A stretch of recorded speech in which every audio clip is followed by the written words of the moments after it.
Rwanda, it was home to one of the worst genocides ever witnessed. But the country has emerged, slowly repairing itself. We bring you the story of this nation's newfound strength and renewed promise.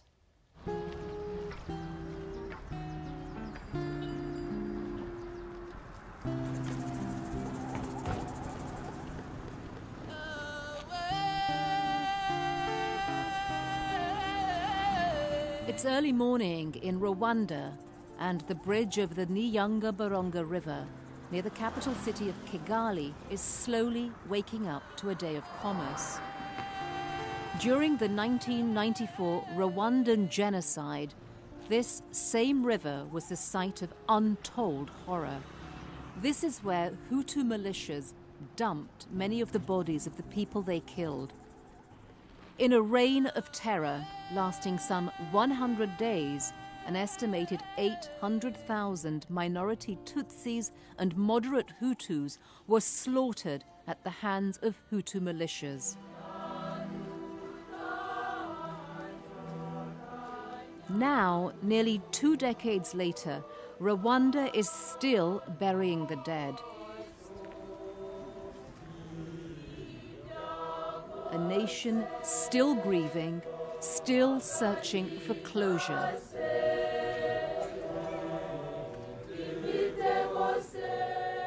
In the south of this small East African country, a ceremony is underway to finally lay to rest some 25,000 Rwandans killed in the genocide.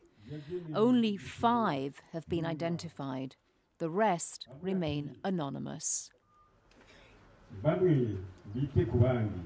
Like everyone here today, Esperanza Moiza lost loved ones in the genocide. She's here like all the others to pay her last respects and to look forward.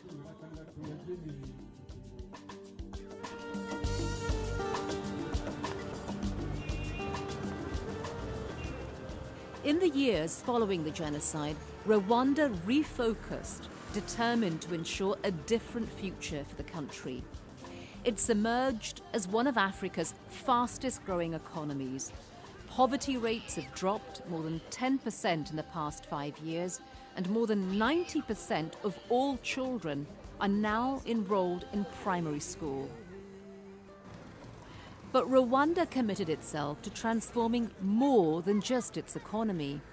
In a country where power structures have long been dominated by men, the country turned to its women to help reshape the nation's policies and laws.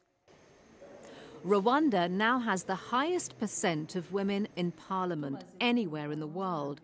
56% of the country's parliamentarians are women, including Esperanza Moiza, who's proud to be part of her nation's transformation. When men had a majority, we had trouble passing anything that had to do with gender issues. But now, with our numbers, we have a stronger voice than before.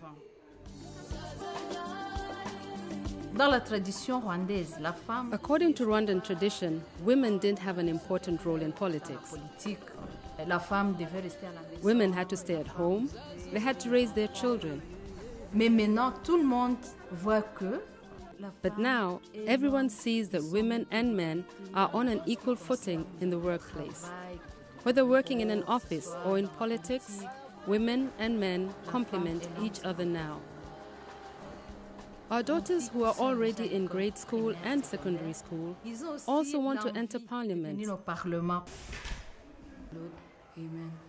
Because they say to each other, there are a lot of moms there. If they can do it, we can do it too. That's already a step.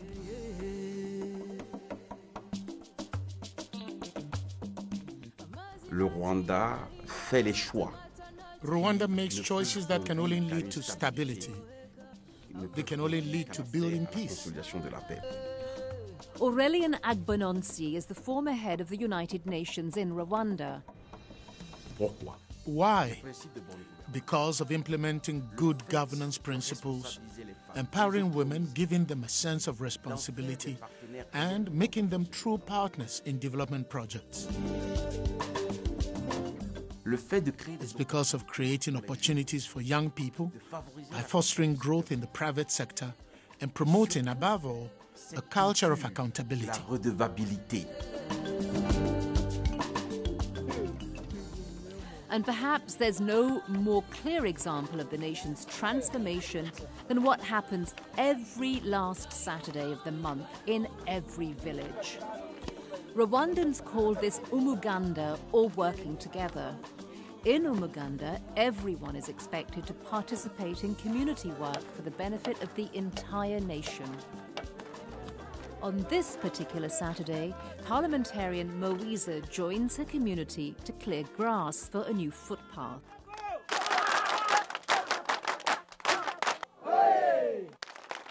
After the work is done, they all come together to discuss issues that matter to them.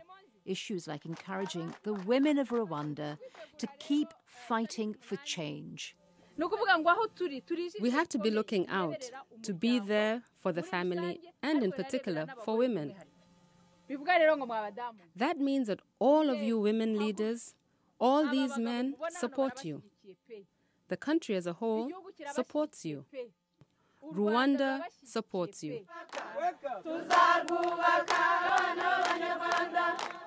It's a new Rwanda, they sing, one built together. A paradise in the eyes of the world.